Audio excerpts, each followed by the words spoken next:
तो कहानी की शुरुआत कोरिया के सोल शहर से होती है, जहां हम एक लैब में छिपकलियों को रेंगते हुए देखते हैं, जिनमें से कुछ तो मर के भी वापस जिंदा हो रही थी।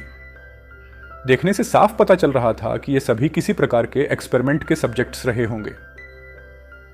उसी लैब में कई सारे डॉक्टर्स की डेड बॉडी भी पड़ी थी, जिससे ये साफ था कि ये सभी उसी एक्सपेरिमेंट की वजह से मारे गए होंगे। तभी हम डॉक्टर यंग को देखते हैं, जो किसी भी हालत में अपनी मारी हुई बेटी को की कोशिश कर रहे होते हैं। वो अपनी बेटी की डेड बॉडी से कहते हैं कि मेरा एक्सपेरिमेंट सफल हो चुका है और मैं तुम्हें मरने नहीं दूंगा। जैसे ही डॉक्टर अपनी बेटी को इंजेक्शन लगाने जाता है, वैसे ही वहां कुछ ऑफिसर आकर गन पॉइंट पर डॉक्टर को रुकने को कहते हैं।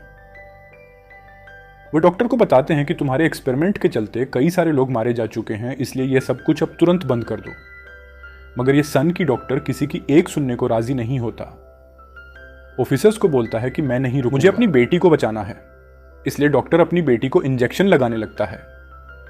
यह सब देखकर एक ऑफिसर उसे शूट करके घायल कर देता है, लेकिन तभी अचानक वहां सभी बिल्डिंग्स हिलने लगती हैं।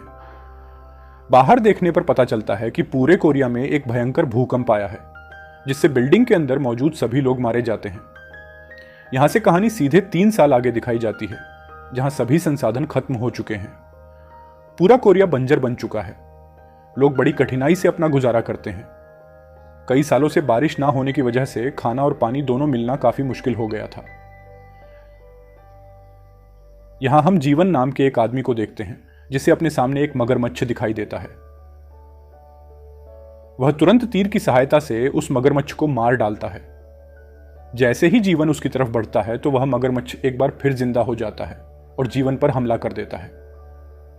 जीवन की किस्मत अच्छी थी कि उसी समय नमसान वहां आ जाता है और मगरमच्छ को पकड़कर उसका सर काट देता है। नमशान और जीवन दोनों ही बहुत अच्छे दोस्त हैं।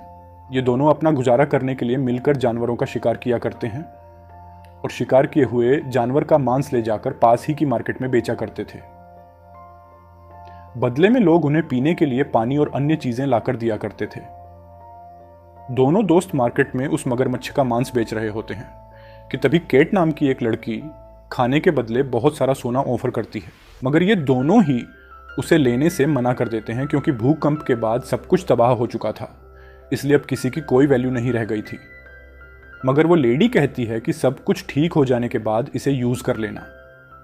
जिस पर जीवन गुस्सा होकर कहता है कि ये कभी ठीक नहीं होगा। दरअसल वो लेडी नाम सान पर लाइन मार रही थी, लेकिन नम उसे इग्नोर करते हुए एक मरा हुआ सांप उसे खाने के लिए दे देता है। वहीं लाइन में अपनी बारी का इंतजार कर रही सोना नाम की लड़की अपनी दादी के साथ आकर नमसान से मिलती है। सोना की दादी बताती है कि वो नमसान को तब से जानती है जब से उसने सोना की जान बचाई थी।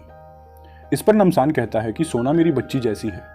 तभी मौका देखकर जीवन भी पर ट्राई मारते हुए कहता है कि देखो मैंने ये मगरमच्छ मारा है, लेकिन सोना इसे इग्नोर करते हुए कहती है कि मैंने अंकल नामसान के लिए पेंटिंग बनाई है, जिसे देख नामशान बहुत खुश होता है। सोना मांस लेकर निकल ही रही होती है कि तभी हम देखते हैं कि कुछ गुंडे आकर लोगों के साथ बदमाशी करने लगते हैं और कहते हैं कि हमें एक आदमी की तलाश है। दरअसल ये गुंडे अपने साथ कुछ लोगों को ले जाने आए थे। वहां मौजूद लोगों में से एक आदमी जब उन्हें रोकने की कोशिश करता है, तो ये गुंडे मिलकर उसका हाथ ही काट देते हैं, जिससे वहां खड़े सभी लोग काफी डर जाते हैं। तभी उनमें से एक गुंडे की नजर सोना पर पड़ जाती है। वो उसके साथ बदतमीजी करना शुरू कर देता है, जिसे देखकर जीवन एकदम आग बबूला हो जाता है। जीवन बीच में कूदकर सभी गुंडों को मारने लगता है, मगर थोड़े ही समय में वो सभी मिलकर उसे काबू कर लेते हैं, जिसे देख नमशान भी लड़ाई में कूद जाता है और पंच मार मारकर सबका बुरा हाल कर देता है। नमशान उनमें से एक गुंडे को पकड़कर पूछता है, तुम किसके लिए काम करते हो और किसने तुम्हें यहां आने के लिए बोला था?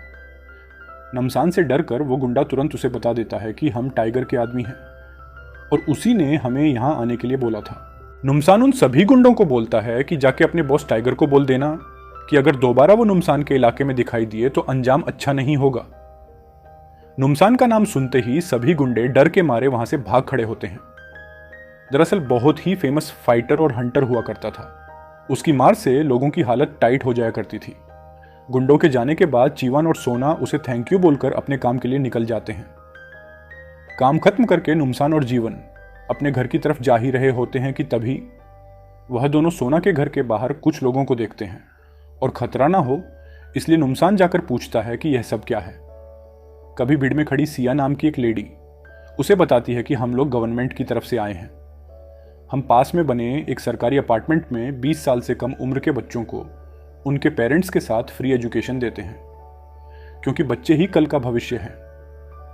साथ ही हम खाने के लिए खाना और साफ पानी भी इन बच्चों को मुहैया करवाते हैं, ताकि ये बच्चे एक बेहतर भविष्य बना सके। दोस्तों, इसका नेक्स्ट पार्ट देखने के लिए पार्ट 2 कमेंट करें।